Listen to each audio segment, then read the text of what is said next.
It's time now for the political analysis of Fromm and Fuller. Al Fromm, former political advisor to President Bill Clinton, and Craig Fuller, former political advisor to both President Ronald Reagan and George H.W. Bush. Good morning, all. Al, I don't know if you saw any of the testimony in the confirmation hearings for Judge Jackson, but it got pretty nasty pretty quickly. And I think I was kind of surprised that many Republicans started their introductory remarks saying how they were not going to replicate the last Supreme Court hearing for a judge. And then I'd say 3 or 4 of these folks really got almost histrionic and playing to the cameras. What was your take? Well, I can't honestly say I watched a lot of it, but look, to me, those Supreme Court nominee hearings are becoming more and more of a political circus. And they're a perfect forum for the most extreme elements in each party. The court has taken on maybe it's not a new role, but it's certainly a more defined role in the last probably 50 or 60 years of doing what legislatures either can't do or won't do. And so, for a while, the Warren court and the conservatives were all going crazy because he was legislating, that court was legislating on the liberal side. And now you have a conservative court and the liberals, the left is upset in trying to, avoid the court backtracking on its precedents. Hearings for courts, Supreme Court nominees, incidentally, have not been part of our history for a long time. The first, it wasn't until 1916 when Brandeis was appointed that they actually began hearings, and that was because with the first Jewish nominee to the court, they thought they needed to build some public support for him through hearings.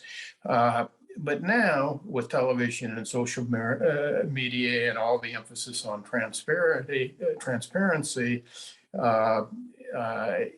even when outcomes are pretty certain for the vote, as I think in this case it is, Judge Jackson's going to be confirmed in an historic nominee, it invites grandstanding. And this week, we've seen a lot of the grandstanding from the Republicans. I think they tend to go overboard. We've seen a lot of the themes I suspect we'll see in the fall on crime and maybe pornography, even though I assume it'd be more crime. We've seen the first skirmishes of the 24 campaign. It's ironic because when these hearings started, I sort of thought I was worried about overreach on the left, and the left has been quiet, as it should be, because they're going to win, and the overreach has been on the right. Judge Jackson, I think, has showed grace and good judicial temperament. Just one more observation about the court, and that is, the court is more and more a political football. Both sides play the politics on it. The Republicans think that Biden, by saying he's going to do a black woman, played politics with it. And obviously they've used the hearings because, and they are, and justices are political appointments, but they're also lifetime appointments. And what that means is they often make decisions that affect the direction of the country much after they've been appointed. That's important because at any given time, a majority of the court is behind the change that's going on in the country at a particular time, and that's certainly the case today. Craig, what's your take on it? Well, I agree. You could hardly call this whole process a hearing, since the concept is you hear from the nominee to the Supreme Court, and this when the panel started, they spent 4 hours talking to the cameras, the senators did, about their views, and forced her to Judge Jackson to sit and listen.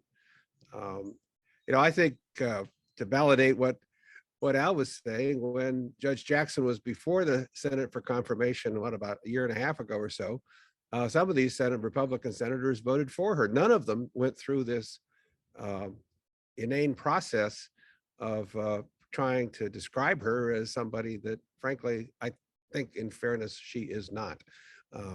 They were almost attacking an individual not in the room with the cameras rolling for their own political reasons. And it's a sad thing. I saw some of the hearing. I saw some of the excerpts of it last night, watched some of that, read some of the commentary. I know now they're hearing from legal scholars and experts who are seemingly almost unanimous. I know there'll be Republican witnesses who will challenge it, but people who know her, they interviewed people who know her too. I think they interviewed 200 people in the law, either judges or other legal scholars or even law enforcement people. And they're all talking about how exceptional she is.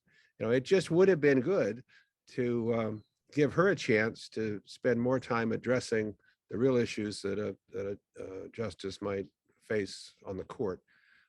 So I thought it was predictable, but a sad performance. It's almost like the test is whether you can keep the witness in the chair through the process without running out of the room and throwing her hands up and leaving, which is, by the way, about the only hope that Ted Cruz has and Lindsey Graham has for getting her nomination defeated, because clearly she's going to be a Supreme Court justice, and I suspect one that will serve with a great deal more humanity, dignity, and level-headedness than some of the senators portrayed the last couple of days.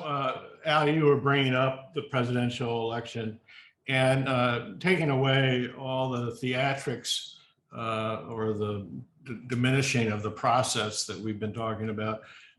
How do you stake out the strategy for?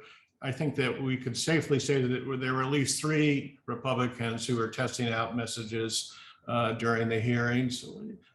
Anybody score any points at all? They didn't score any with me.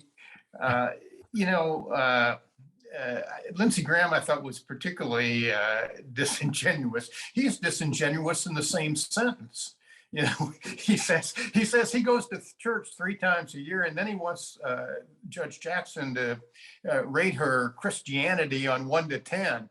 I mean, his would be, I guess, -5. But so bizarre. Look, what Cruz and probably Hawley and Lindsey and I don't know who else on that committee, they're all running to be Donald Trump in 2024. They're not running for the White House. They're running for the nomination. And I think they're going to be, they're going to be very disappointed, even if they win one of them wins the nomination, because Trump may have been able to pull off this kind of miracle of talking to a small part of the country, and but with the kind of and get the kind of intensity that would allow him to win in the Electoral College. But one of these guys isn't going to do that.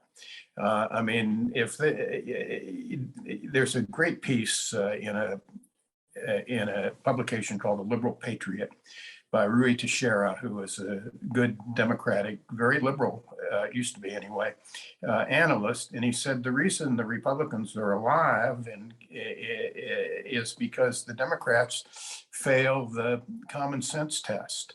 And if the Democrats can just keep their house in order, and the Republicans want to keep going to see who can be the next Donald Trump, the Republicans will probably win the Congress this fall, but I think they will hurt their chances of winning the White House in 2024.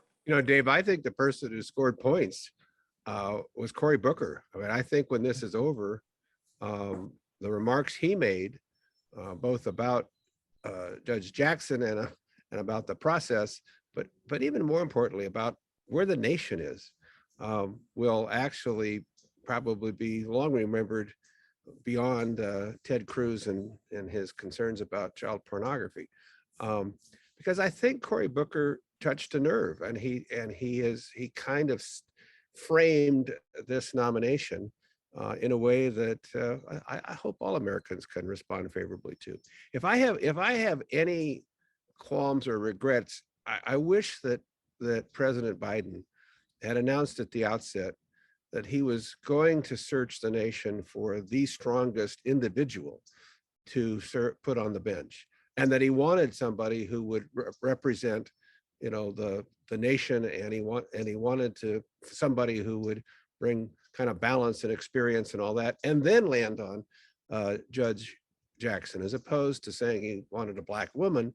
I don't think it detracts from her. I just think the choice is sufficiently strong that he didn't need to kind of narrow his list to find her. And I thought that in the way Cory Booker, I think gave this maybe more significance and importance by the words he chose to use it from his seat on that panel. I agree with Craig on that. I mean, I think Judge Jackson is a really superb choice, and I've sort of marveled just at her grace and coolness when you have, because she's not a political figure who is in the political gutter rolling around all the time the way Ted Cruz or Lindsey Graham are. I'd just like to say about Cory Booker. Cory Booker, I've known for a very, very long time. He was a big part of the DLC. I knew him before he was even a city councilman in Newark. I held his hand a little bit when he got beat by the machine the first time, and all of his fundraisers were losing their business licenses in Newark because he ran against the old machine. But I think what you really saw this time, and even much more than during his presidential campaign, was the essence of Cory Booker. And so Craig is right. That may help somebody like Cory if he decides to do it again. Well, we have to leave it there. Al Fromm, Craig Fuller, thank you so much indeed. We will see you next week.